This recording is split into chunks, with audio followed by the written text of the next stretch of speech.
La paz de Dios, estimados hermanos. Les habla el pastor Johnny Lima. Y hoy estaremos pasando la cuarta clase de la materia de teología apologética.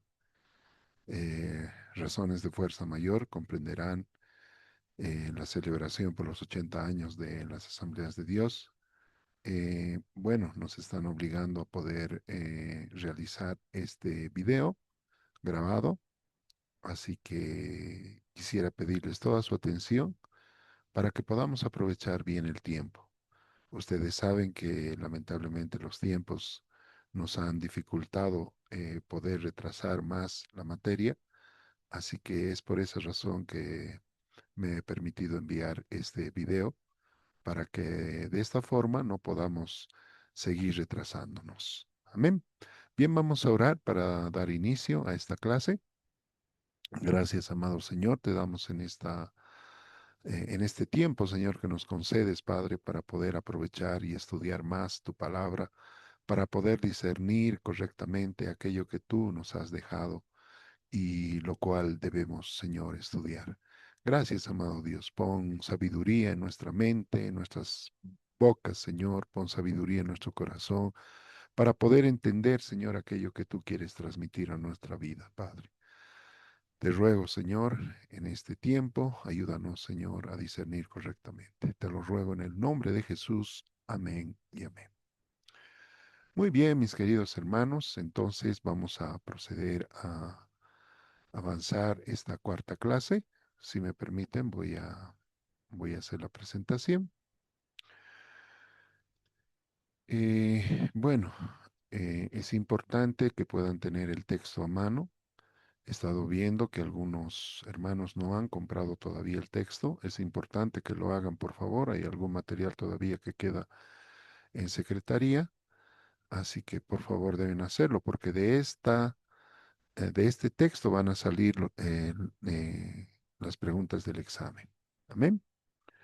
Bueno, hoy la clase 4 titula La confiabilidad de las Escrituras. No hay duda alguna, hermanos, que la palabra de Dios es un libro sobrenatural, un libro fantástico.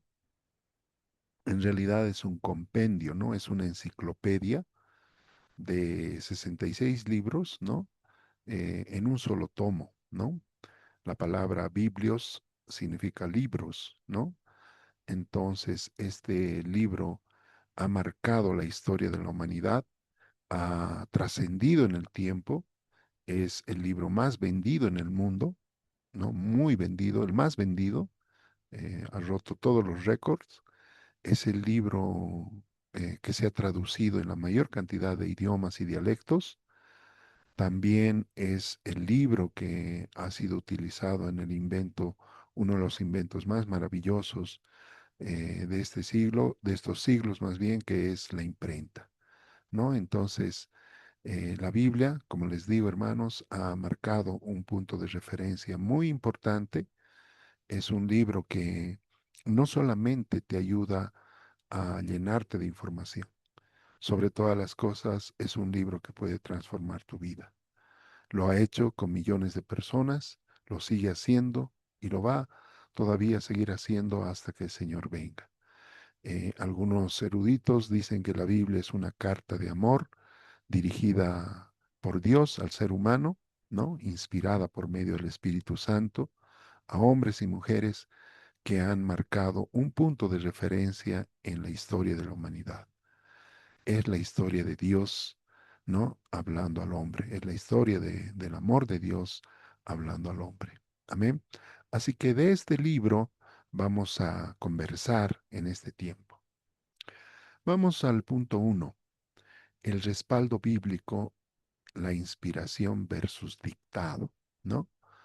Para defender la Biblia, primero debemos entender qué afirma ser, ¿no? La iglesia cristiana no enseña que la Biblia fue dictada a hombres en trance, como afirma el Islam sobre el Corán, sino que fue inspirada, ¿no? Esto es muy importante entenderlo. No es que Dios dijo a los hombres y mujeres de Dios, a ver, agarren una pluma y escriban. No, en algunos casos ha ha mostrado, ¿no? Su lenguaje por medio de visiones, por medio de sueños, por medio de experiencias personales, por medio de testimonio personal, y muchas otras formas que ha tenido Dios de comunicar su mensaje. En algunos momentos también sí ha dictado, ¿no? Ha dado algunas órdenes precisas en relación a ciertos temas, ¿no? Es el caso, por ejemplo, de los 10 mandamientos, ¿no? En un primer momento Dios escribió estos mandamientos con su propio dedo, dice la palabra de Dios, en unas tablas de piedra. Posteriormente, después de que fue destruida este primer ejemplar, Moisés tuvo que subir por segunda vez, ¿no? Al monte, para recibir, en este caso, la orden y él escribirla, ¿no? En este caso fue Moisés quien escribió la segunda edición, por decirlo así, de los 10 mandamientos. Amén. Entonces, las múltiples maneras en que Dios inspiró al ser humano muestra, ¿no? La grandeza y lo valioso que significan estas palabras para el ser humano. Cada palabra ha sido totalmente inspirada, ha sido muy bien entendida por Dios.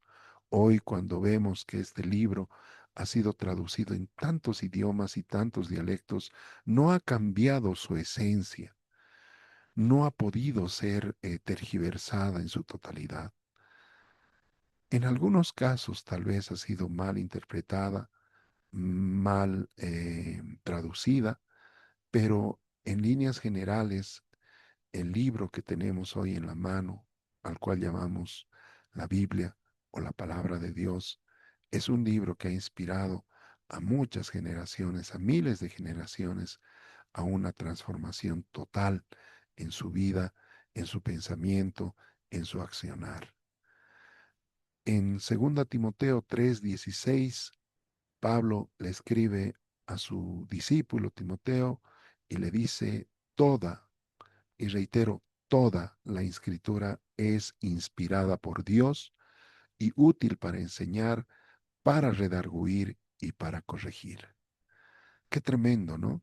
Aquí, de manera totalmente absoluta, Pablo le plantea a Timoteo y por ende a toda la línea cristiana que la palabra de Dios, que la escritura ha sido inspirada por Dios.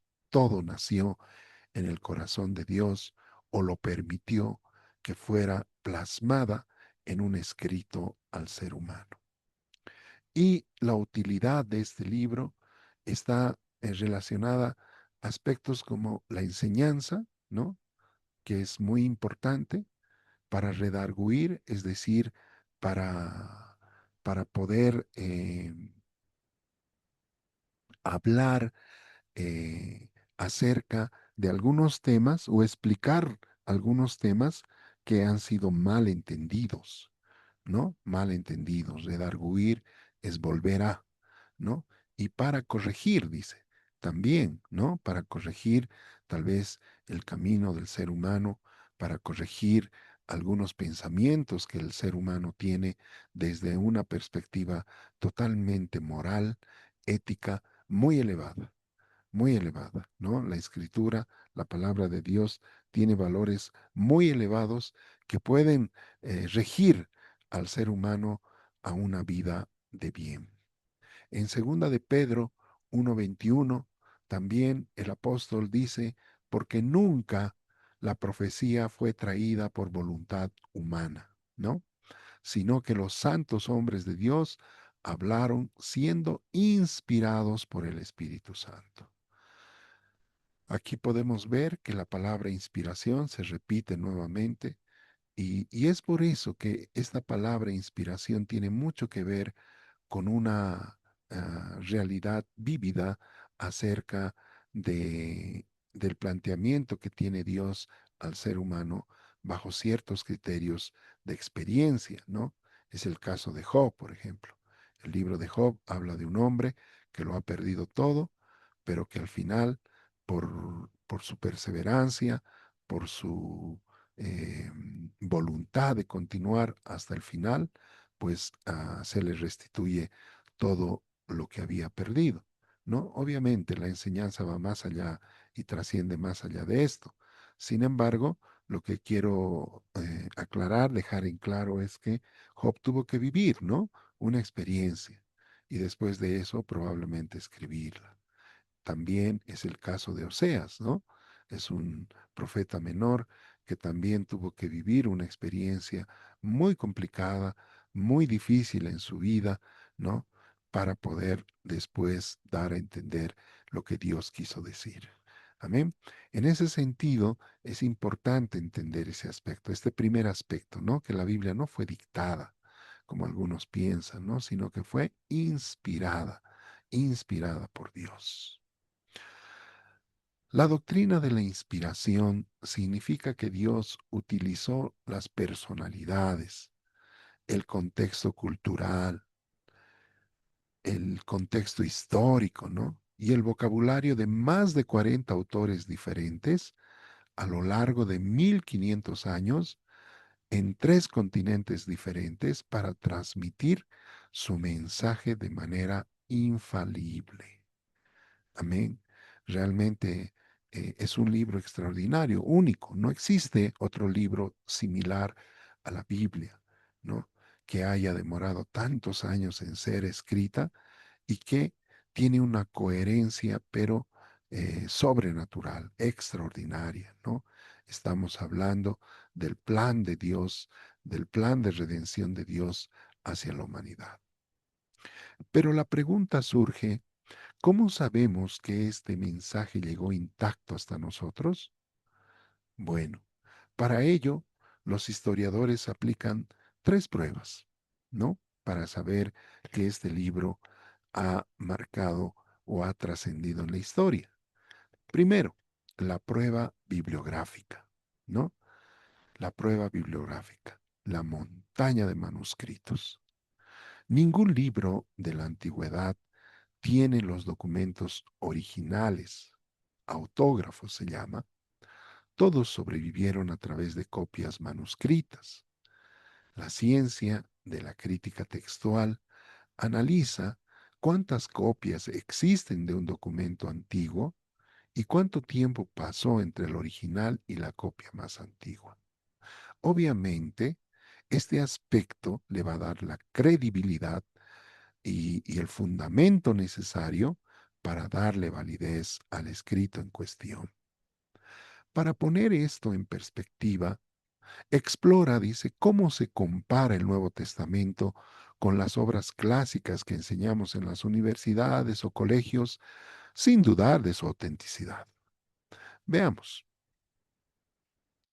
en esta tablita podemos ver diferentes manuscritos históricos, ¿no? Por ejemplo, tenemos, la guerra de Galias, ¿no? Esto lo escribió César, un, un romano, ¿no? En relación a la historia de estas guerras. Se han encontrado alrededor de 10 manuscritos, ¿no? De esta historia de guerras, la cual ha sido suficiente para darle validez, ¿no? 10 manuscritos, 10 copias, ¿no? Del original. Reitero, no se ha encontrado la copia original, el escrito original, en ninguno de los casos, ¿no? Porque son tan antiguos que no se sabe exactamente, ¿no? En qué momento real fue escrito. Se puede tener cierta idea, ¿no? Pero es muy difícil encontrar o no se ha podido encontrar ningún manuscrito original. En el caso de los Anales de Tácito, también es otra obra de historiadores romanos, se han encontrado 20 copias de los Anales de Tácito, ¿no? Lo cual le da la validez necesaria de este escrito. Posteriormente tenemos las obras de Aristóteles, ¿no? Un filósofo griego. Se han encontrado 49 copias de manuscritos de las obras de Aristóteles, lo cual le da la validez, ¿no? Nadie niega la existencia de Aristóteles y su aporte a la filosofía en la historia moderna. Otro libro muy famoso, también griego, la Ilíada, ¿no? Escrita por Homero, ¿no? Se han encontrado 1800 copias de este libro, ¿no? La Ilíada, que habla acerca de eh, ¿no? La guerra en Troya, ¿no? La guerra de Troya habla. Muchos eruditos habían pensado que esto simplemente era una novela, ¿no? Una especie de novela poética griega. Sin embargo, hay muchas referencias históricas y se dice que esta guerra ha existido, ¿no? Obviamente, Homero ha sido un gran escritor, ¿no? En su época, él escribió también uno de los libros más famosos, La Odisea, que actualmente se está presentando en el cine, ¿no? Se ha hecho una recopilación del libro y bueno, nadie duda, ¿no? De la existencia de Homero como tal. Amén. Sin embargo, hablando ya de la palabra de Dios y hablando del Nuevo Testamento, se han encontrado 24.000 copias, mis hermanos. 24.000 copias del Nuevo Testamento, ¿no? Eso significa que obviamente el Nuevo Testamento tiene la validez necesaria, ¿no? El argumento necesario para decir que es un libro real, es un libro que existe, no solamente es un manuscrito filosófico, religioso, etcétera, es un manuscrito histórico. Amén. Entonces, tratar de negar la existencia del Nuevo Testamento es como tratar de negar la existencia de Aristóteles o de Homero, ¿no? O de Tácito o de César. Eh, Miren, con 10 manuscritos, con 10 copias, se le da validez a los escritos de César en relación a las guerras de Galias. ¿Cuánto más deberíamos de darle de validez al Nuevo Testamento con más de 24.000 copias que se han encontrado en el tiempo? Amén. Entonces, fíjense este argumento, este primer argumento que se llama la prueba bibliográfica, da la validez necesaria, ¿no? Al Nuevo Testamento, en este caso, de que la palabra de Dios no solamente, hermanos, ha sido utilizada en su momento, sino que ha marcado un punto de referencia muy profundo en la historia de la humanidad. Amén. ¿Qué podemos concluir? Si alguien rechaza la confiabilidad del texto del Nuevo Testamento, para ser intelectualmente honesto, tendría que borrar toda la historia del Imperio Romano, porque la Biblia tiene mucha más evidencia manuscrita que Platón, que Aristóteles o Julio César juntos, ¿no? Realmente, hermanos, sería absurdo negar esta realidad, ¿no? La cantidad de copias encontradas, ¿no? Del Nuevo Testamento son abrumantes, hermanos. Son muchas, son más de 24.000. Eso le da la validez bibliográfica. Para ilustrar esta cercanía temporal, aquí podemos ver el papiro 52, ¿no? De la biblioteca John Rylands, ¿no? Esta fotografía del fragmento del papiro 52 dice, es un fragmento del Evangelio de Juan, ¿no? De Juan. Fue encontrado en Egipto y está fechado alrededor del año 125 después de Cristo. Considerando que Juan escribió su Evangelio hacia finales del primer siglo, ¿no? Este fragmento nos muestra que el texto ya estaba copiado y circulando por África apenas unas décadas después de escribirse. No hubo tiempo para que se desarrollaran mitos, ¿no? Entonces, realmente esta, estas pruebas, ¿no? Que existen actualmente y que están distribuidas en diferentes museos del mundo, podemos llegar a deducir de que la Biblia, de que los escritos de la Biblia son reales, hermanos, ¿no? Las historias transcritas en estos escritos son reales. Amén.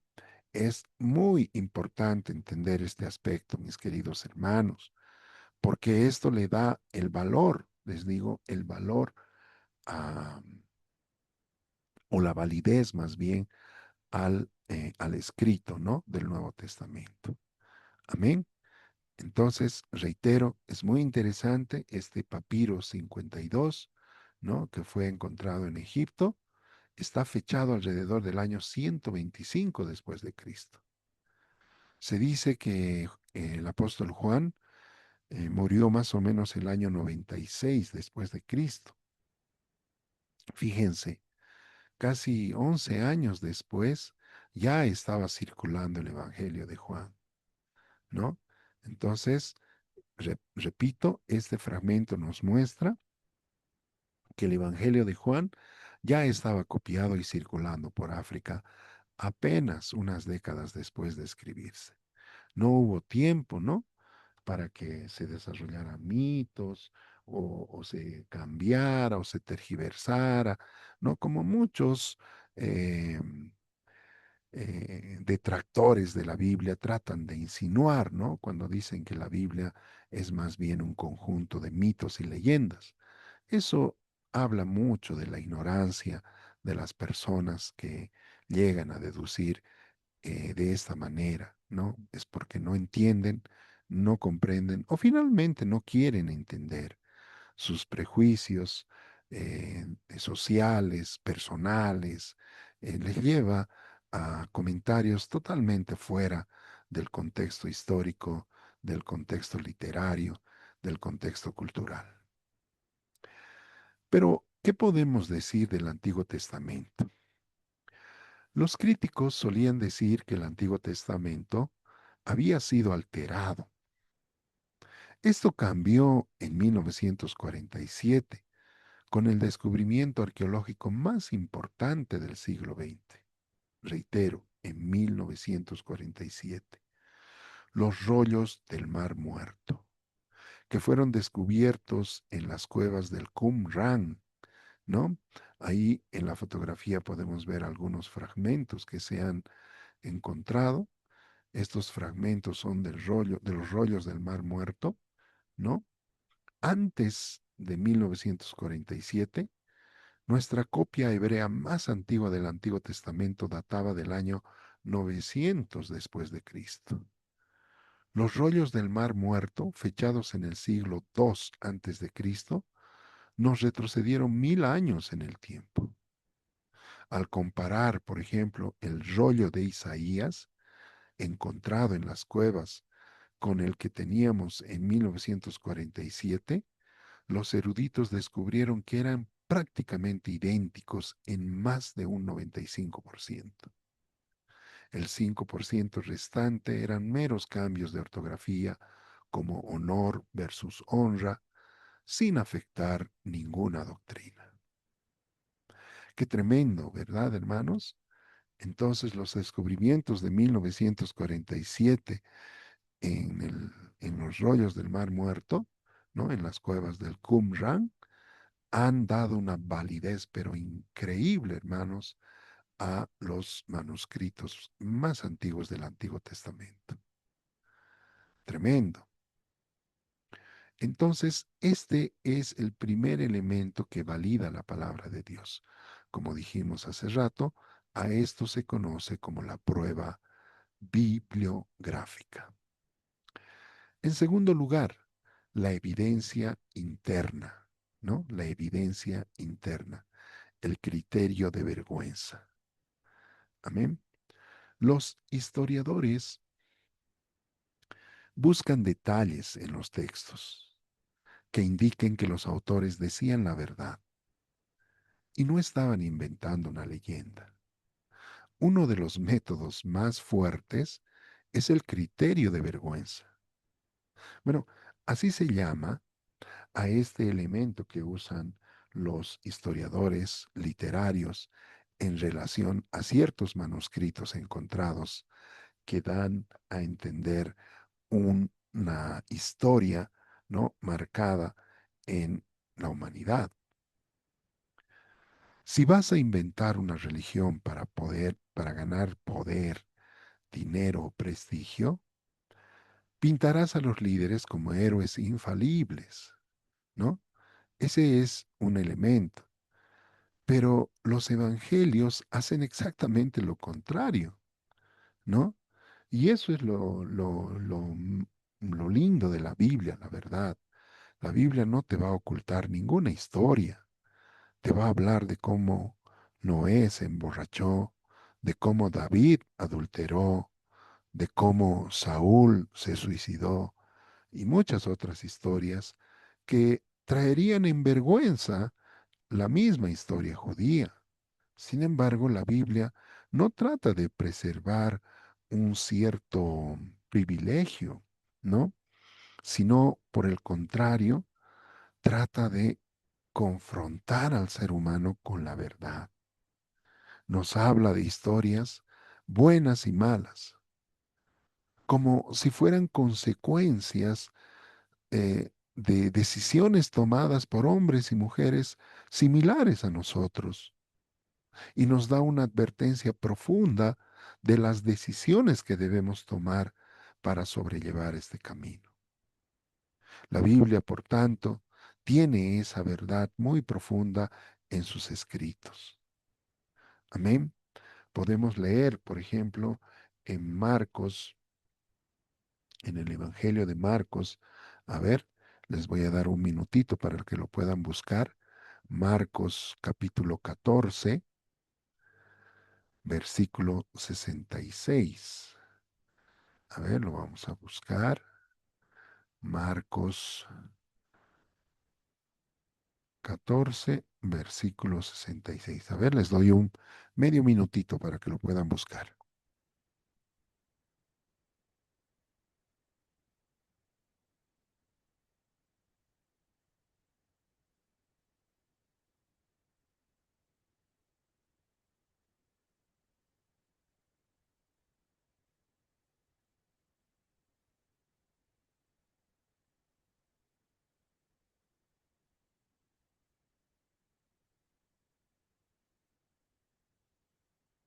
¿Lo encontraron? Lo voy a leer yo. Sígame. Dice, estando Pedro abajo en el patio, vino una de las criadas del sumo sacerdote, y cuando vio a Pedro que se calentaba, mirándolo, mirándole, dijo, tú también estabas con Jesús el Nazareno. Mas él negó, diciendo, no lo conozco, ni sé lo que dices. Y salió a la entrada y cantó el gallo. Y la criada, viéndolo otra vez, comenzó a decir a los que estaban allí, este es de ellos. Pero él negó otra vez. Y poco después, los que estaban allí dijeron otra vez a Pedro, verdaderamente tú eres de ellos, porque eres Galileo, y tu manera de hablar es semejante a la de ellos. Entonces él comenzó a maldecir y a jurar, no conozco a este hombre de quien habláis. Y el gallo cantó la segunda vez. Entonces Pedro se acordó de las palabras que Jesús le había dicho, antes que el gallo cante dos veces, me negarás tres veces. Y pensando en esto, lloraba. Esta es una de las historias muy reales acerca de uno de los apóstoles del Señor, Pedro. Realmente aquí podemos ver que la historia no está tratando de desprestigiar al apóstol.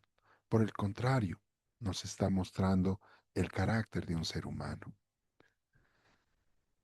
De un ser humano que en un principio puede ser guiado por sus emociones, pero posteriormente será un gran hombre de Dios. Podemos ver a un hombre maldiciendo, dice, ¿no? Perjurando. Pedro, uno de los líderes de la iglesia, es mostrado negando a Jesús frente a una sirvienta. Realmente esto nos hace meditar mucho acerca de nuestra eh, relación con el Señor, ¿no? Hasta qué punto realmente estamos capacitados a dar nuestra vida por Él.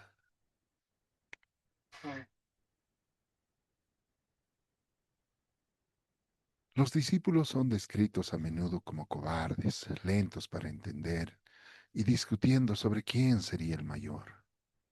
Terrible.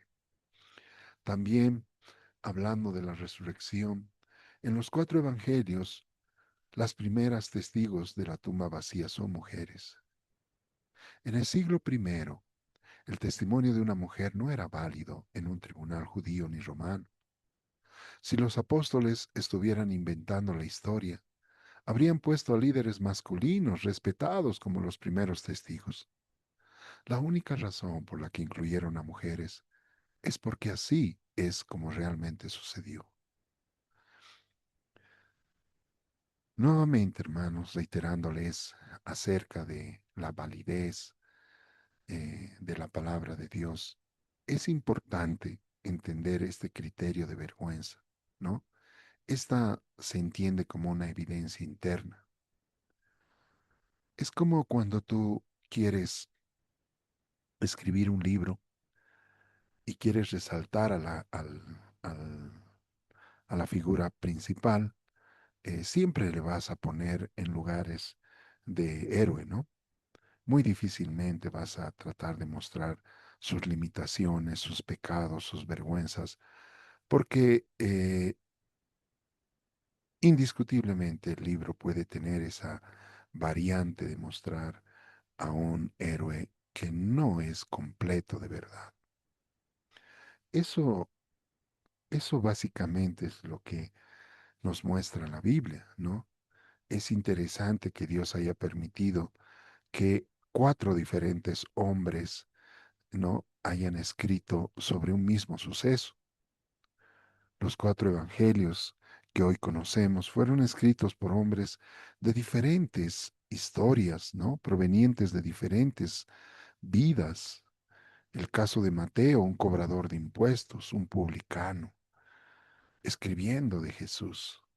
Se nota que Mateo tenía mucho conocimiento del Antiguo Testamento, pues hace muchas referencias. Luego tenemos a un joven, Juan Marcos, escribiendo de Jesús. Muchos eruditos atribuyen al libro o al Evangelio de Marcos a Pedro, solo que Pedro tal vez no pudo escribirlo directamente porque no sabía hacerlo, ¿no? Y probablemente utilizó a Juan Marcos para que transcribiera sus escritos. También tenemos a Juan. Juan es un pescador, un humilde pescador. A diferencia del resto de sus compañeros, este hombre sabía escribir y leer, tal vez porque se crió en la casa del sumo sacerdote en su niñez y juventud, pero él fue uno de los elementos centrales dentro del grupo de los apóstoles. Al final, él sobrevivió en el tiempo y escribió el libro de Apocalipsis, que es la revelación del Señor de los últimos tiempos. Finalmente tenemos a un biógrafo, médico, historiador, viajero, misionero, etcétera, ¿no? El, eh, el evangelista Lucas, ¿no?, quien era compañero de Pablo, ¿no? Este hombre era griego y muy interesante, ¿no?, que les decía, Dios haya permitido que cuatro personas diferentes escriban sobre un mismo hecho, ¿no? Y más aún desde la perspectiva griega, ¿no? No solo permitió que un judío pudiera escribir sobre Jesús, sino que un griego de una cultura totalmente diferente a la judía pudiera tener un punto de vista acerca de los milagros, de la vida de Jesús. Se dice que el Evangelio de Lucas es el más completo de los cuatro, ¿no? Lucas no conoció a Jesús personalmente, ¿no? Pero lo importante de su escrito es que él fue una especie de periodista, ¿no? Él fue a los actores principales a buscar la información directa, ¿no? De estas personas.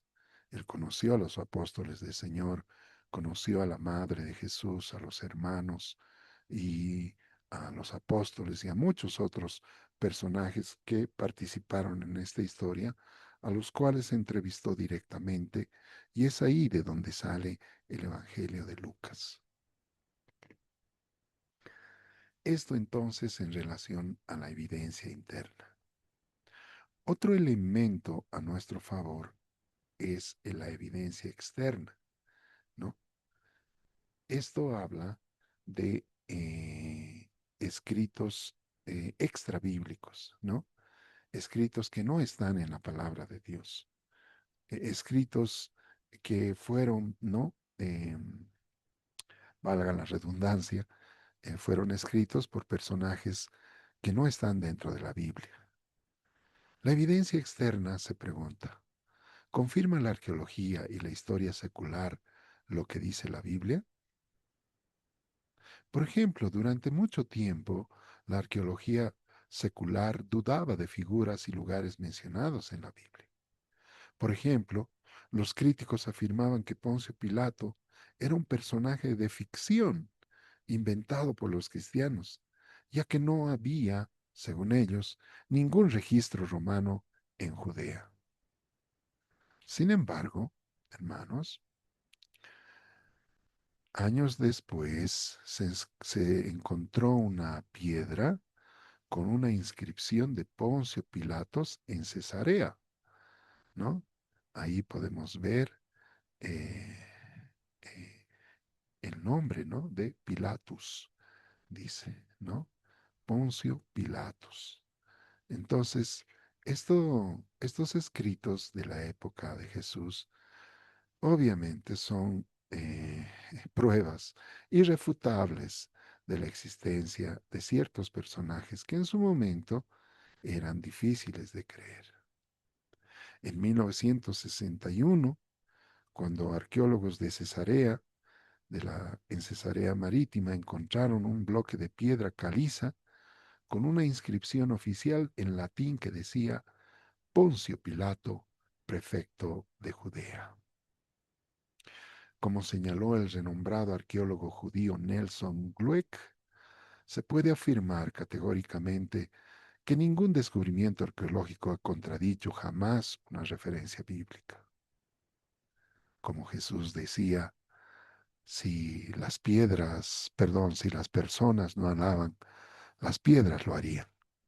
Y realmente hoy en el tiempo podemos dar fe de eso, ¿no? Las piedras están hablando de Jesús. Las piedras continúan confirmando las páginas de la Biblia. Conclusión en esta primera parte. La apologética moderna nos demuestra que nuestra fe no está basada en un cuento de hadas o en un libro misterioso que cayó del cielo. Está basada en documentos históricos, robustos, transmitidos con una precisión sin precedentes en la historia de la literatura antigua, confirmados por la arqueología y por el testimonio sincero de testigos presenciales.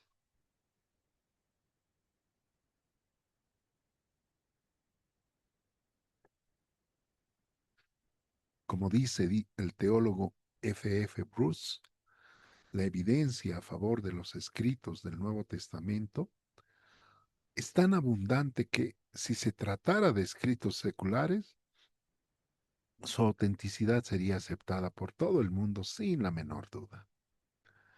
Pero, lamentablemente, como dijimos anteriormente, hay muchos prejuicios, ¿no? Lamentablemente, hay muchos prejuicios que quieren invalidar de alguna manera los escritos tan antiguos conocidos como la palabra de Dios. Amén. quiero mostrarles un pequeño video acerca de la fiabilidad de la Biblia, ¿no? Entonces, si me permiten, a ver, voy a buscar un poquito. A ver, aquí lo tengo. Ya un-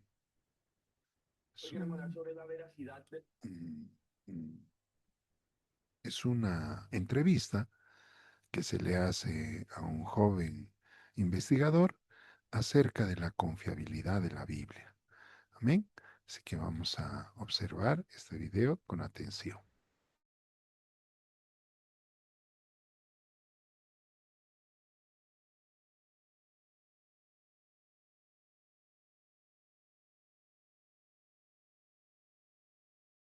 De la Biblia, mi querido Brian. Antes que nada, felicidades por todos tus éxitos. Te seguimos en redes. En breve se viene el libro. También te quiero pedir que nos hables del libro que se viene. Pero para entrar a profundidad, mi querido Brian, sobre la veracidad de la Biblia, ¿qué nos puedes decir al respecto? Bueno, a ver, nosotros tenemos que considerar que cuando hablamos de la historicidad de la Biblia tenemos que tomarnos de fuentes antiguas para autorizar si es que realmente es bueno, válido y si hay que tomarlo en serio, ¿verdad? Porque fíjate una cosa, los copistas, por ejemplo, cuando recibían a los escribas toda la información que ellos tenían que de alguna u otra manera construir para, de alguna u otra manera, comenzar a narrar todos los sucesos que tuvieron lugar en la antigüedad, los copistas lo que hacían era recibían contenido de los escribas, incluso si una sola coma se alteraba en el mensaje, tenían que agarrar, como escribían en papiros, pieles y materiales muy desechables, ellos tenían que rehacer todo de cero. Imagínate que yo tengo acá un documento y si yo quiero fotocopiar o tener, digamos, una réplica, yo le doy al fotocopista, toma, hacemos una copia y listo, terminó. Pero en aquella época, sin tecnología, lo que ellos tenían que hacer era escribir, hacer todas las narraciones, y si una coma o una tilde o una sola letra tenía un error, tenían que rehacerlo todo de cero. ¿Por qué? Porque si no, iba a quedar como que, alguien quiso venir a borronear y alterar el mensaje. Entonces, absolutamente todo lo que se viene realizando desde aquellos días para acá, tenemos en el Nuevo Testamento alrededor de 9.000 copias que provienen del griego original, o sea, del griego koiné. Del latín y el arameo solamente tenemos 6.000. Y cuando hablamos, obviamente refiriéndonos a la Septuaginta, acumulamos un total de 14.000 documentos originales. Entonces, si nosotros hablamos de la singularidad, esto es muy polémico lo que voy a hacer. Hace poco, por ejemplo, se viralizó un video que justamente salió de este programa en la cual yo hablaba de la analogía que hacíamos con muchos filósofos griegos y con todo lo que se había escrito sobre Jesús. Vamos a tirar mucho datos durante el programa, pero voy a empezar con una bomba. Por ejemplo, nosotros no tenemos absolutamente ningún documento original de Platón, Aristóteles, Heródoto, Sófocles, y es todavía peor, porque todo lo que se habla de ellos no son documentos originales. Y además, por ejemplo, cuando hablamos de la Ilíada de Homero, tampoco tenemos originales, pero la gente da como bueno y válido, como algo que tenemos que tomar en serio, a pesar de que yo no lo descarto, pero la gente lo da, a pesar de que no existen sus copias cuando los copistas de la época en que ellos vivieron no dejaron los rastros, como sí del Nuevo Testamento. Hay alrededor de 600. Y si nosotros nos detenemos a mirar y sumamos todo eso, tenemos alrededor de 1.000 copias y ninguno son originales. Todo lo que nosotros podemos saber, por ejemplo, las tetralogías de Platón, de La República, que es una obra de política y filosofía de Platón que es excelente, tenemos en nuestras academias y nunca lo cuestionamos. ¿Por qué? Nunca lo cuestionamos, damos directamente como bueno y válido, pero sin embargo, cuando vemos todo lo que tenemos en griego, en arameo, en latín, sobre el Nuevo Testamento tenemos y el Antiguo, tenemos alrededor de 24.000 documentos. ¿Por qué estos 24.000 expuestos en tela de juicio? ¿Por qué estos 1.000 documentos sin copias originales? No, porque si vos te das cuenta, todas las academias se ponen de acuerdo, ya sea, digamos, adrede o digamos, sin querer queriendo, para ocultar las evidencias que hay detrás del cristianismo. Entonces, como que eso parte de una deshonestidad intelectual. No, impresionante, Brian. Ahora, me llama la atención cuando estaba hablando justamente de los 14.000 documentos originales de la Biblia. Exacto. Ahí no hablamos específicamente de los escritos de los apóstoles. Hablamos de todo tipo de documentos. Imagínate vos, tu Biblia puede tener 14.000 páginas. Es imposible, va a ser un libro más o menos así. O sea, la Biblia es literalmente así como esto. Entonces, fíjate vos lo siguiente de la historicidad de los documentos del Nuevo Testamento. Por ejemplo, lo más reciente que nosotros podemos saber del Nuevo Testamento y de la vida pública de Jesús. Jesús va en el año 33, entre el 30 y el 33 aproximadamente en la historia. Marcos es el primer evangelista que escribe sobre Jesús en el año 45. O sea que pasaron alrededor del año 33 al año 45, tenemos por lo menos aproximadamente 12 años de diferencia. Cuando se escribe, por ejemplo, sobre Platón, de Aristóteles, y se reproduce lo que se sabe de su vida y de sus escritos, pasaron 1400 años. O sea, desde el momento en que vivía Aristóteles, pasaron 14 siglos y además hay 7 copias, de los cuales esas 7 no son originales. Y cuando Marcos escribe sobre Jesús en el año 45, después de que Jesús se va en el año 33, pasaron 12 años. Lucas escribe su evangelio entre el año 50 y 53 después de Cristo. Pablo cita a Lucas entre los años 53 y 57. Y Lucas escribe el libro de los Hechos entre los años 57 y 60 después de Cristo. Y paradójicamente la muerte de Pablo y Pedro se da entre los años 61 y 65 y la destrucción del templo en el año 70. O sea que pasaron 2 a 3 décadas para que se narre sobre la vida pública de Jesús. Y además, ¿cuál es la ventaja en este escenario? Que en esta época vivían muchísimos testigos oculares que veían un escrito tuyo y decían, no, lo que él está diciendo es falso porque yo presencié y eso no ocurrió. Y la mayoría de los evangelistas que narran esto, por ejemplo, no tuvieron contradicciones porque las personas que estuvieron presenciando todos los hechos pudieron testificar de que lo que ellos escribían era verdadero. O sea que los escritos de Platón, de Sócrates, de Aristóteles fueron escritos 1000 años después de la existencia de ellos. 1400. ¿No está confirmado? Sí. De hecho, a ver. O sea, no hubo nadie que escribió sobre los dichos de Sócrates. Por eso es que cuando se replica 14 siglos después, la pregunta que nos hacemos es ¿cuántos errores se pueden insertar en 1400 años y cuántos errores se pueden insertar entre el año 33 y el año 45, que es el momento en el cual Marcos escribió el primer evangelio? O sea, yo te hago una probabilidad, o te hago un ejercicio mejor dicho. ¿Dónde hay más posibilidad de insertar errores? ¿En 1400 años de distancia o en 12 años de distancia? En 1400, por supuesto. Claro, y en 12 años pueden haber personas que vivieron, que son contemporáneos tuyos y pueden decir, Francesco, estás mintiendo, porque en realidad lo que se dijo fue esto, porque yo estuve ahí presente y vos no, sin embargo, escribiste sobre el asunto.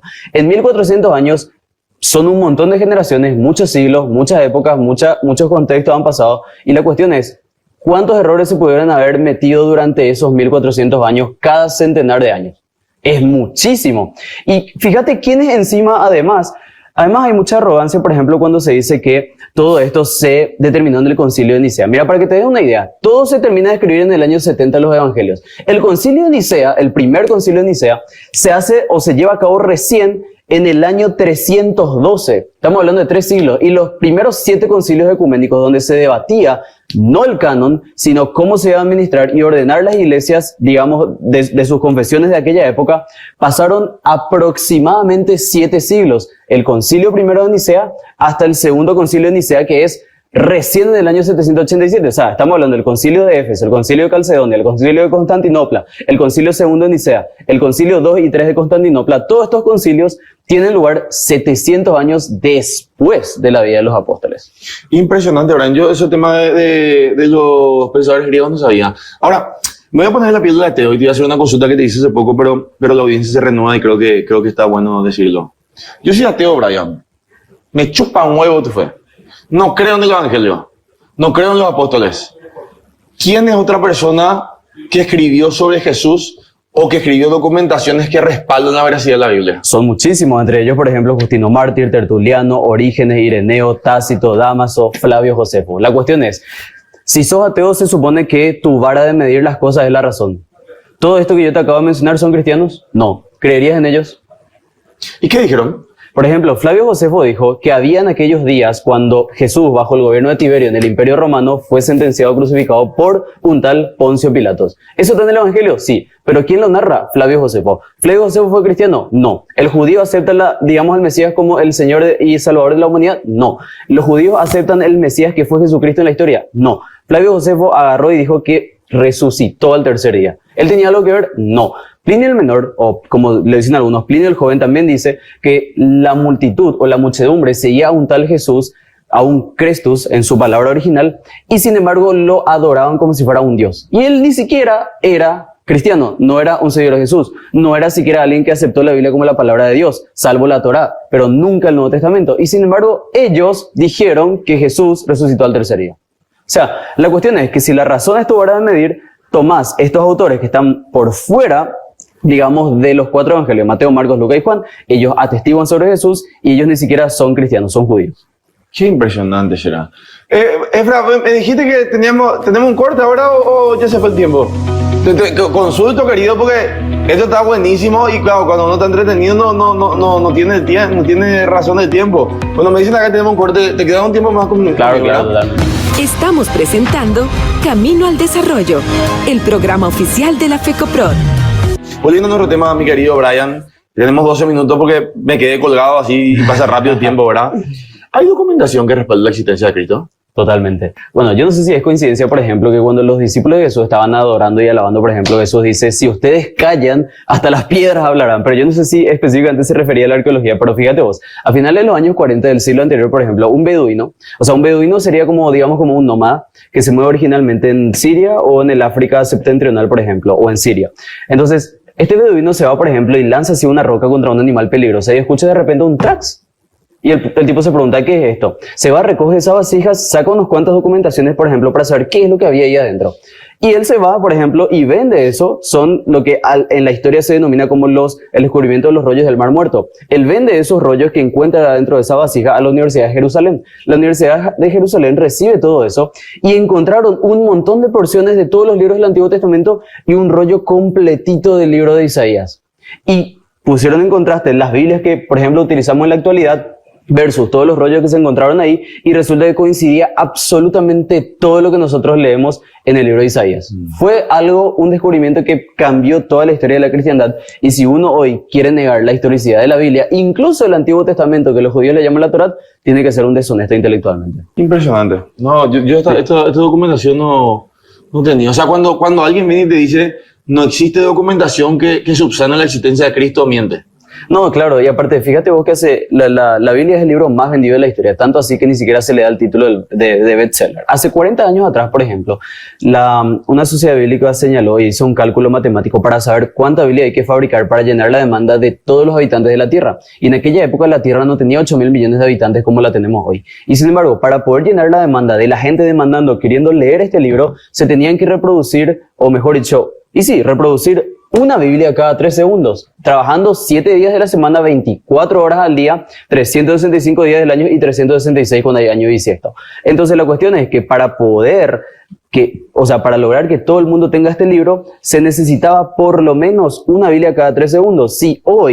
Eso era hace 40 años atrás. Si hoy se duplicó la población mundial, serían 2 Biblias cada 3 segundos. ¿La ciencia respalda la Biblia?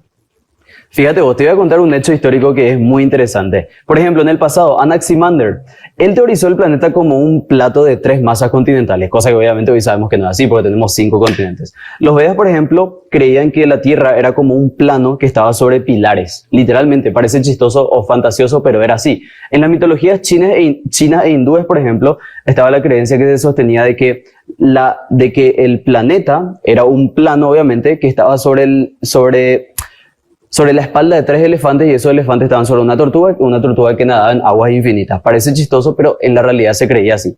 Por ejemplo, en el cosmos pitagórico se decía que la Tierra era el centro del universo. Pero sin embargo, 3.000 años antes de Cristo, sin que se haya descubierto, por ejemplo, la gravedad, que lo hizo Galileo en el siglo XVII-XVIII, por ejemplo, el profeta Isaías señalaba en el capítulo 40 la forma de la Tierra como un círculo. Y además, en el capítulo 26 de Job, 3.500 años antes de Cristo, se señalaba de que la Tierra colgaba sobre nada. O sea que eso de ser un terraplanista y relacionar el terraplanismo con el cristianismo es un oxímoron. Así de sencillo. Y dentro de lo que es el ataque de los ateos, cuando te dicen, por ejemplo, volviendo al tema de las documentaciones y demás, ¿verdad? Me gustaría un poco profundizar de vuelta el ámbito filosófico. Hablabas recién de Flavio Josefo, de Plinio el Menor, otro filósofo, Brian, que también de alguna manera escribió, y ni siquiera yo te digo que escribió a favor de Cristo. Hay filósofos que incluso se burlaron de Cristo. Voltaire. ¿Conoces al filósofo francés Voltaire? Claro. Él murió en el año 1778 en París, porque él era originario de Francia, y con él arranca la era de la razón. Es decir, en la época del Renacimiento, el mundo se vuelve antropocéntrico, es decir, el ser humano pasa en el lugar de Dios y Dios deja de ser el centro del universo. Porque Voltaire decía que nosotros, los seres humanos, hemos llegado de alguna u otra manera a alcanzar tanta sabiduría, tanto desarrollo, que nosotros ya no dependemos de seres mitológicos como Dios, Jesús, etc. Por lo tanto, nosotros somos los que ahora mismo mandamos y la razón va a estar en el centro.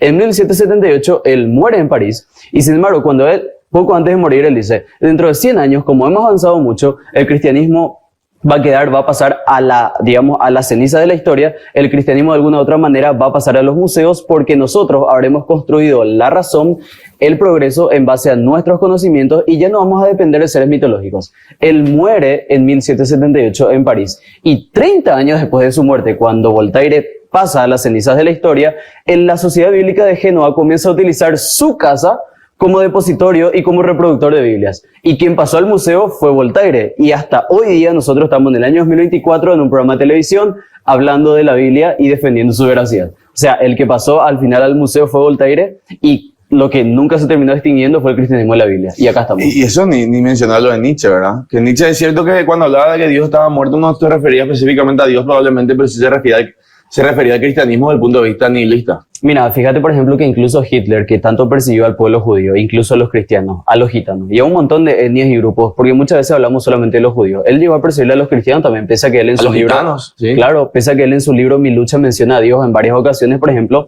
él persiguió tanto al pueblo cristiano, al pueblo judío, es decir, él persiguió, digamos, nuestra fe, aunque él diga hacer otra cosa. Y sin embargo, incluso hay muchas anécdotas que cuentan que cuando él fallece y cuando él parte, porque los rusos tomaron Berlín, básicamente él se suicida, dicen muchos, pero lo cierto es que incluso su búnker se utilizó también como un centro de reproducción de Biblias después de su muerte, pese a toda la persecución encarnizada que él realizó contra los cristianos y contra los judíos y contra numerosos grupos. Y eso, por ejemplo, hoy en día no se cuenta mucho. Para la gente que está siguiendo el programa, Brian, que está interesada en esto, por supuesto que uno admira mucho tu conocimiento, pero también quiere obtenerlo.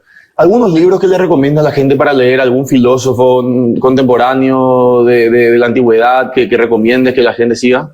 Bueno, realmente yo creo que nosotros tenemos que, o sea, si vamos a seguir todos los filósofos, tenemos que estudiar toda una carrera para inundarnos en el conocimiento filosófico bibliotecario de todo Grecia, Roma, el periodo bizantino, la Edad Media, la Edad premoderna, posmoderna, etcétera, y la Edad moderna.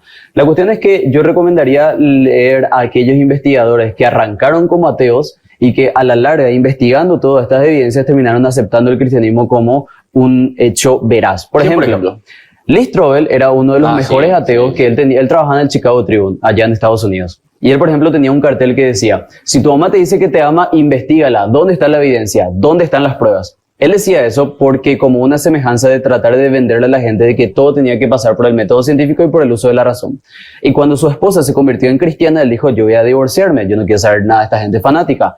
Entonces él dijo, yo me formé en periodismo y leyes para responder a la verdad. ¿Y qué hace? Se pone a estudiar con periodismo y leyes, con su formación, a estudiar todas las arterias y las vertientes del cristianismo para saber si era verdad. En el proceso se hizo cristiano y él dijo, no es suficiente estar de acuerdo intelectualmente con la doctrina cristiana, yo tengo que aceptar a Jesús como Señor y Salvador. El otro caso fue el de Josh McDowell.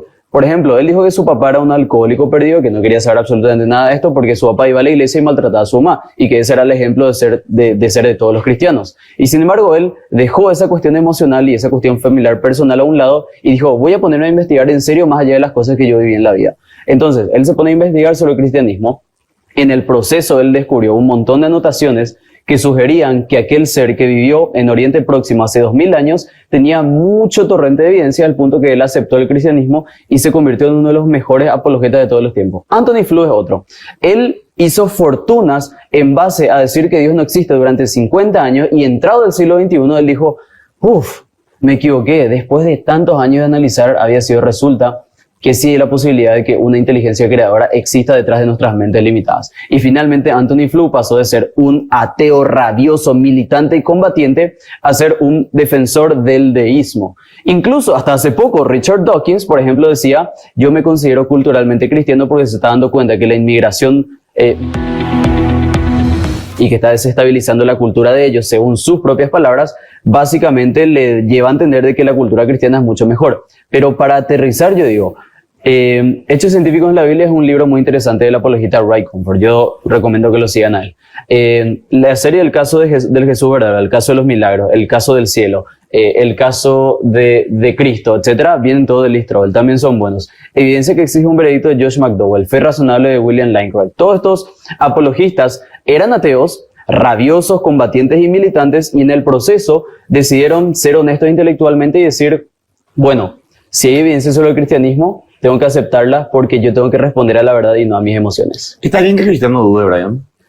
Está bien que el cristiano cometa errores, porque Cristo dijo claramente que nosotros en el mundo vamos a, de alguna u otra manera, vamos a tener aflicciones. Y una de esas tantas aflicciones puede ser la duda, puede ser la falta de respuestas. Yo las tuve, yo un tiempo fui un poco escéptico también porque no encontraba todo lo que Me hoy. imagino que hasta ahora dudas de vez en cuando. Bueno, no como antes, Claro, pero es normal que te no vengan tenés las miedo al dudas. cuestionamiento. A No. decir, che, no me cierra esto, vamos a leer. Claro. Y por eso es que justamente esas mismas invitaciones que yo le hago a los ateos. Y esto, o sea, no sé si me permitís cerrar el programa dando este mensaje. Por favor. Este es un mensaje que yo le quiero dar a todos los agnósticos, a todos los escépticos y a todos los ateos. No cometa el error que yo mismo cometí.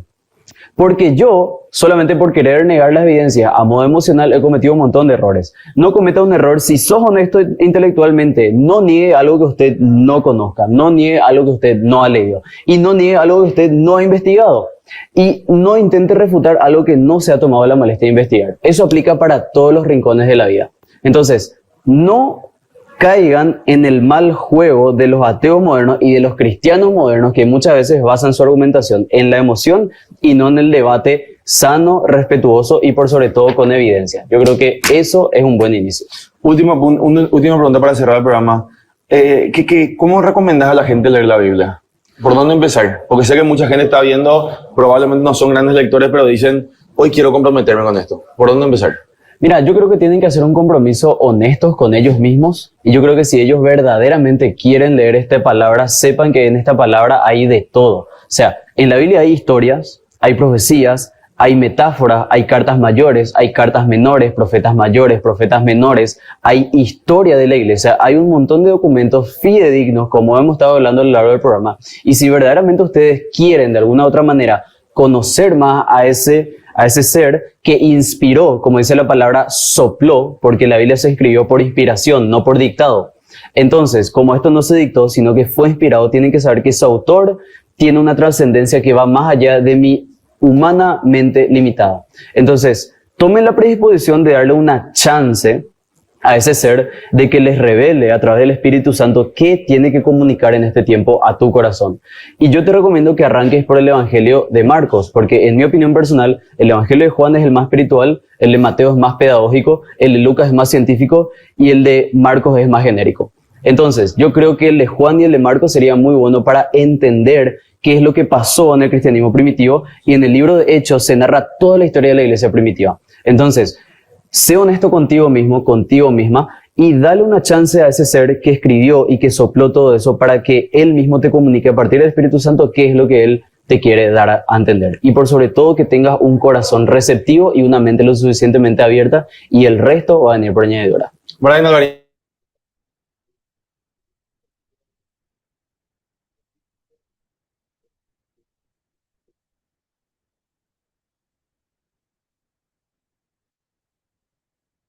La verdad, muy interesante, ¿no? Lo que hemos podido ver, hermanos. Eso va a ilustrar de manera contundente, ¿no? Acerca de lo que estamos hablando. Amén. Bien, vamos a empezar ahora con la segunda parte. Voy a presentar. Seguimos hablando acerca de la Biblia, ¿no? Bueno, vamos a... Ujú, la importancia de la Biblia en el siglo XXI.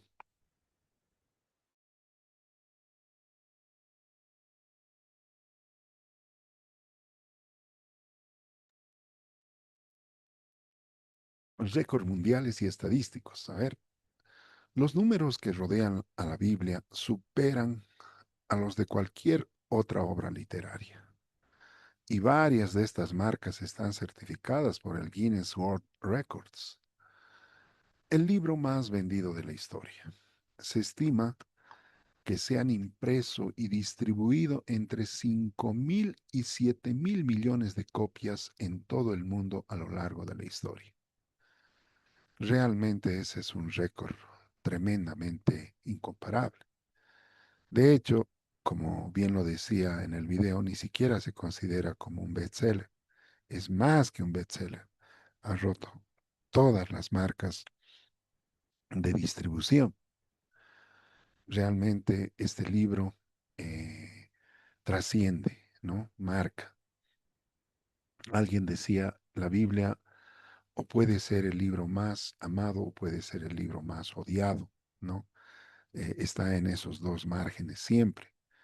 No hay ningún otro libro que sea prohibido en algunos países, ¿no?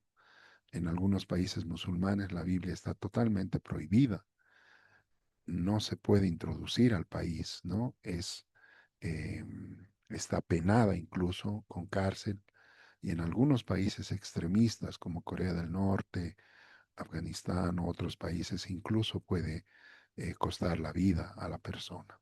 Entonces, ¿por qué? ¿No? Yo siempre me he preguntado por qué algunos países prohíben el ingreso de la Biblia a sus fronteras. Bueno, la respuesta es muy sencilla. Usted puede meter cualquier otro libro, ¿no? De interés universal, pero la Biblia puede transformar al ser humano, puede cambiar la mentalidad de un ser humano. Y ese es el temor que tienen estos países extremistas de permitir que la Biblia realmente obre, ¿no? Haga su labor. Sin embargo, esto no le ha quitado, ¿no? El mérito de su distribución. La Biblia también se distribuye de manera clandestina en países como China, Corea del Norte y otros países musulmanes, ¿no? Se han buscado miles de maneras de poder introducir copias de la Biblia. Hoy en la China, por ejemplo, se está distribuyendo de manera clandestina miles, millones de copias, hermanos. Y este es un mover que solo Dios lo puede hacer. Según datos del 2023 del Wycliffe Global Alliance, es el libro más traducido en el mundo. La Biblia completa se ha traducido a 736 idiomas. El Nuevo Testamento está disponible en más de 1650 idiomas adicionales y al menos una porción de las escrituras existe en más de 3600 idiomas y dialectos. Realmente, hermanos, este libro está causando un impacto profundo, ¿no? Y mientras la tecnología va creciendo, también los niveles de distribución y traducción han crecido enormemente. También tiene una distribución sostenida. Las sociedades bíblicas de todo el mundo distribuyen aproximadamente 100 millones de Biblias completas o porciones cada año, una cifra inalcanzable para cualquier bestseller contemporáneo, ¿no? Es por eso que ni siquiera se lo considera como un bestseller, pues ya ha salido de esa marca, ¿no? Tendrían que ponerle en otro nivel de marca, ¿no?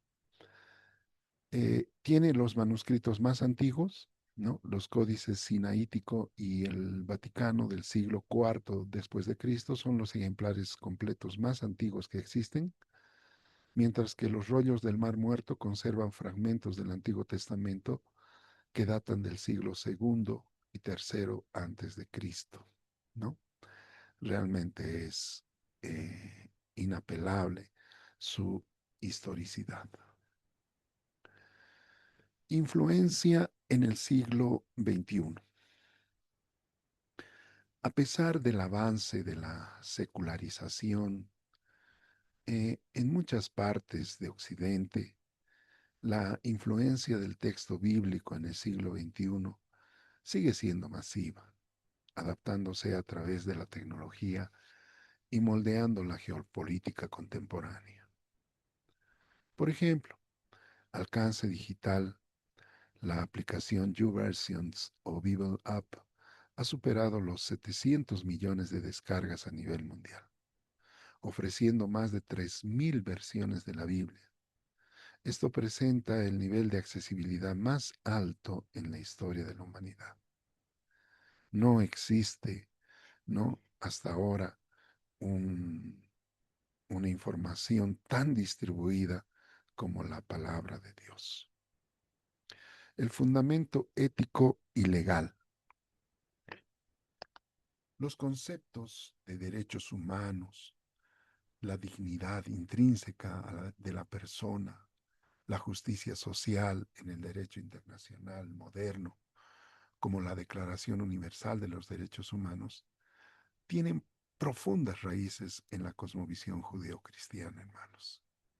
No hay duda que estos fundamentos éticos y morales están extraídos de un libro que tiene un nivel de moral muy elevado, como es la palabra de Dios. El desplazamiento al sur global. La mayor influencia y crecimiento del cristianismo y el uso activo de la Biblia en el siglo XXI ya no está en Europa, sino en el África subsahariana, América Latina y partes de Asia. Realmente el trabajo de la difusión del Evangelio transcultural ha dado fruto hoy en día. Muchas iglesias están creciendo de manera paulatina y grande en países que se consideraban pobres, ¿no? Y dada la influencia y la riqueza cultural y literaria de la Biblia, esto ha provocado de alguna manera el desarrollo de estos pueblos, ¿no? Africanos, latinoamericanos, etcétera. No hay duda entonces que la palabra de Dios sí tiene una influencia aún en la vida social de las personas, en el comportamiento social y en el desarrollo. Amén. Por tanto, este libro pues ha marcado, ¿no? Como les decía hace rato, un punto de trascendencia histórica, ¿no? En el mundo. Política y conflictos contemporáneos. En Oriente Medio, las narrativas bíblicas continúan siendo un trasfondo fundamental para entender las tensiones geopolíticas, las reclamaciones territoriales y las alianzas internacionales en la actualidad, ¿no? Realmente, cuando uno llega a comprender en la dimensión verdadera del mensaje cristiano, esto nos ayuda mucho a cambiar algunos paradigmas, ¿no? mentales que tenemos como seres humanos, que es la falta de perdón, la intolerancia, la discriminación, etcétera. No, uno llega poco a poco a entender que el ser humano tiene un solo creador al cual le debemos nuestro respeto y honra. Países donde está prohibida o restringida.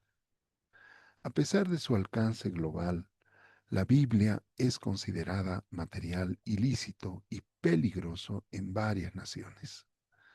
Esto ocurre principalmente bajo regímenes totalitarios o en países con interpretaciones estrictas de la ley islámica, ¿no? La Sharia. Organizaciones como Open Doors, Puertas Abiertas, documentan estas restricciones. Veamos en este cuadro, ¿no? algunos lugares donde está prohibida la palabra de Dios. En primer lugar, tenemos a Corea del Norte, ¿no? El nivel de restricción es prohibición total. ¿Cuáles son las consecuencias por posesión de la Biblia? Prisión en campos de trabajos forzados, de por vida o ejecución inmediata. En Somalia o Somalía, el nivel de restricción es la prohibición total, las consecuencias por posesión, hay riesgo de muerte o violencia extrema a manos de milicias y autoridades locales. En Afganistán, la restricción es prohibición total, las consecuencias el encarcelamiento o ejecución, incluso leerla digitalmente en el celular es letal. En Yemen, la prohibición es total, las penas son sentencias severas, el descubrimiento de una Biblia puede llevar a la ejecución. En Arabia Saudita, la restricción es severa, las prohibiciones puede darse el uso privado permitido solo para extranjeros y es penado para ciudadanos de Arabia o en público. China es controlada por el Estado, ¿no? Y bueno, en relación a su distribución, la venta online está prohibida, la impresión y distribución están controladas por el gobierno. Amén. Bueno, esto está sucediendo hoy en día, hermanos, en diferentes lugares del mundo, en diferentes países del mundo donde realmente la palabra de Dios tiene un efecto eh, que puede, ¿no? Marcar y cambiar el rumbo de una nación. Hoy en día, la Biblia no es solo un artefacto literario del pasado, sigue siendo simultáneamente el libro que genera más lectura, traducción y censura en el mundo contemporáneo. Amén. Bueno, mis hermanos, hasta aquí hemos estudiado justamente la palabra de Dios, ¿no? Hemos hablado acerca de la confiabilidad de las escrituras. Es importante, mis hermanos, que como estudiantes de la Biblia realmente podamos defender eh, de manera lógica, de manera eh, puntual, ¿no? Aquellos que lamentablemente contradicen la palabra de Dios. Amén. Bueno, les invito siempre a poder escudriñar mucho más la palabra de Dios, leerla, pero sobre todo buscar al autor de la Biblia. Y eso es lo más lindo, ¿no? Alguien decía que realmente este libro lo debes leer junto al autor. Y es el único libro que se puede leer junto al autor, ¿no? Y el autor de este libro es Dios. Ore antes de leerlo, después de leerlo, y léalo en voz alta. Sí, le sugiero, léalo en voz alta para que pueda escuchar, ¿no? También la voz de Dios. Amén. Es un libro maravilloso, hermanos. Alguien decía que cuando usted abre la Biblia, usted no está leyendo la Biblia. La Biblia le está leyendo a usted. Está escaneándolo, ¿no? Desde la cabeza hasta los pies. Sabe sus verdaderas intenciones. Sabe por qué usted está estudiando la palabra de Dios. Así que yo le animo, hermano, hermana, a que pueda leer su Biblia. Es un regalo de parte de Dios. Amén. Léalo y aprenda de memoria algunos versículos bíblicos. Pero sobre todas las cosas, mi querido hermano, póngalo en práctica. Obedezca la palabra de Dios. La Biblia, y siempre lo he dicho, no es un manual de sugerencias, ¿no? Cuando usted compra un manual de algún artefacto, una televisión, un celular, en el manual usted no va a encontrar sugerencias, ¿no? Sino va a encontrar datos específicos de cómo debe proceder para que su equipo funcione bien.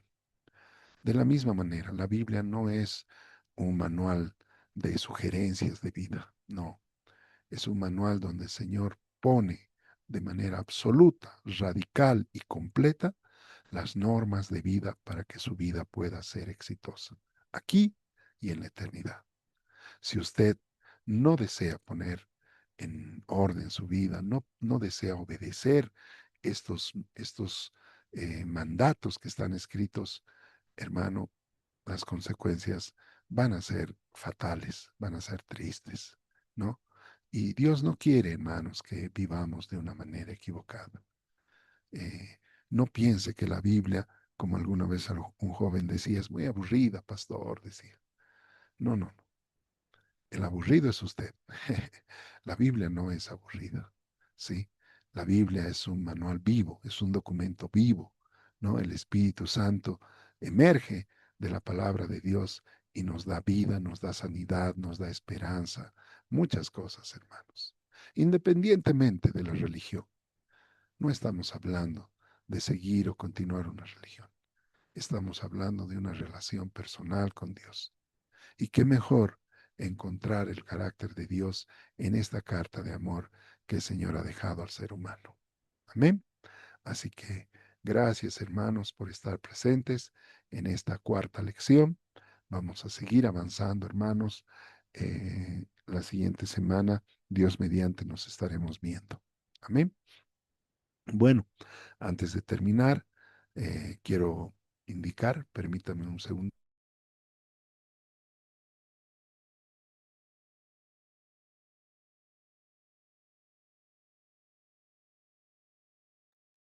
perdón. reiterar lo que decía al principio. Esta es una clase grabada por razones del aniversario. No pudimos estar presentes, pero me gustaría que puedan analizarlo. Amén. Entonces, quiero rogarles, por favor, que envíen sus nombres en el grupo de WhatsApp de todos aquellos que están presentes en esta clase, ¿sí? Envíenme sus nombres completos y presente, ¿sí? Para ponerles en la lista respectiva. Amén. Bueno, una vez más, gracias por su atención. Dios los bendiga. Espero les haya sido de mucha utilidad esta lección. Vamos a orar para terminar. Gracias, amado Señor, te damos en esta clase, Padre bendito. Gracias por hablarnos, Señor, acerca de la confiabilidad de la palabra de Dios. Tú nos has dejado un documento de amor que podamos entender, que podamos comprender. Tus misericordias han sido manifestadas a lo largo de la historia del hombre, y si estamos vivos es gracias a ti. Te agradezco, Señor, por todo lo que tú nos das. A ti sea la gloria, a ti sea la honra y el poder por siempre. En el nombre de Jesús, amén y amén. Un abrazo a todos mis hermanos. No se olviden sus tareas, por favor. Entren al grupo de WhatsApp y ahí van a ver el resumen de tareas, las fechas de entrega. Por favor, no se descuiden, queridos hermanos. Un abrazo a todos. Dios los bendiga.